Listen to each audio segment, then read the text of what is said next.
பார்க்குறது இட்லி, தோசை, சப்பாத்தி 3க்குமே ரொம்ப ஆப்டாக இருக்கக்கூடிய சின்ன வெங்காய பச்சை மிளகாய் சட்னி.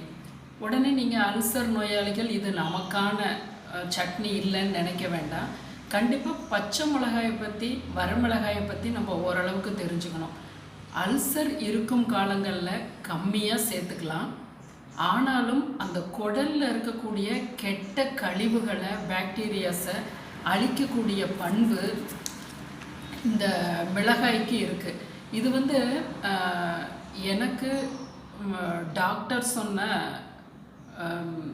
இந்த இது செய்தி. அதனால் நீங்கள் ஓரளவுக்கு, அதாவது ரொம்ப பயந்து நடுங்க வேண்டாம். எப்பெல்லாம் உங்களோட புண்ணு பெருசாகும் அப்படின்னா, ராவா மிளகாயை, வர மிளகாயை அப்படியே அரைக்க வேண்டியது. அந்த வெள்ளரிக்காய், அதில் மாங்காயில் அதிலெல்லாம் அப்படியே போட்டு தூவி விட்டு சாப்பிட்றது. சிப்ஸ் எல்லாம் வாங்கிட்டு வந்தால் கொஞ்சம் காரம் பத்தலைன்னு வெறும் வரமிளகாய் பொடியை தூவி விட்டு சாப்பிட்றது. அதெல்லாம் தான் ரொம்ப பெரிய பிரச்சனைகளை உண்டு பண்ணோம். அந்த இடத்துல நம்ம ரொம்ப கவனமாக இருக்கணும். பச்சை மிளகாயோ வரமிளகாயோ நல்லா எண்ணெயில் ஃப்ரை பண்ணி அதை நீங்கள் சேர்த்துக்கும் போது கண்டிப்பாக அது உங்களோட புண்ணை ரொம்ப பெரிதாக்காது. அதோட அது கொஞ்சம் அந்த கெட்ட பாக்டீரியாஸை அழிக்கக்கூடிய விதத்துலையும் இருக்கும். முடிஞ்ச அளவுக்கு மிளகை நல்லா ஃப்ரை பண்ணி சேர்த்துக்குங்க. அதாவது எண்ணெயில் தான் ஃப்ரை பண்ணும்போது அதனுடைய அந்த நம்ம குடலுக்கு அந்த புண்ணை ஏற்படுத்தக்கூடிய பண்புகள் விலகிறது.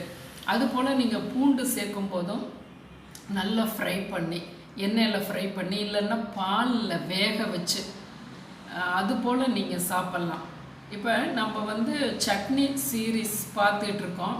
அதில் பச்சை மிளகாய் நம்ம கலந்து செய்யக்கூடிய சட்னிஸும் நான் கொடுத்துட்ருக்கேன். கண்டிப்பாக இதை ஒரு முறை நீங்கள் ஒரு கன்சிடரில் வைக்கலாம். உங்கள் டாக்டரை கூட நீங்கள் இதை பற்றின விஷயங்களை நீங்கள் கேட்டு தெரிஞ்சுக்கலாம். ஏன்னா இந்த குடலுக்குள்ளே போடக்கூடியது ஒரு டப்பாவை காலையில் குழந்தைக்கு நம்ம ஃபுட்டு கொடுத்து விட்றோன்னா சாயந்தரம் திறக்கும் போதே அவ்வளவு ஒரு நாற்றம். 8 மணி நேரத்தில் நல்ல ஒரு ஃபுட்டே நம்ம உள்ளே போடும்போது பாருங்கள், அது எந்த அளவுக்கு அதனுடைய அது இறப்பை போய், சிறுகுடல் போய், அப்புறம் பெருங்குடல் போய், மலக்குடல் போகிறதுக்குள்ளே அது எத்தனை டிபார்ட்மெண்ட்டுக்குள்ளே அது போயிட்டு வருது இல்லையா? அதனால் அதுக்கு காரமும் தேவை அப்படிங்கிறத நம்ம உணர்ந்துக்கணும். அந்த காரத்தை எது போல் சேர்க்கக்கூடாதுங்கிறதும் நம்ம மைண்டுக்கு கொண்டு வந்துடலாம்.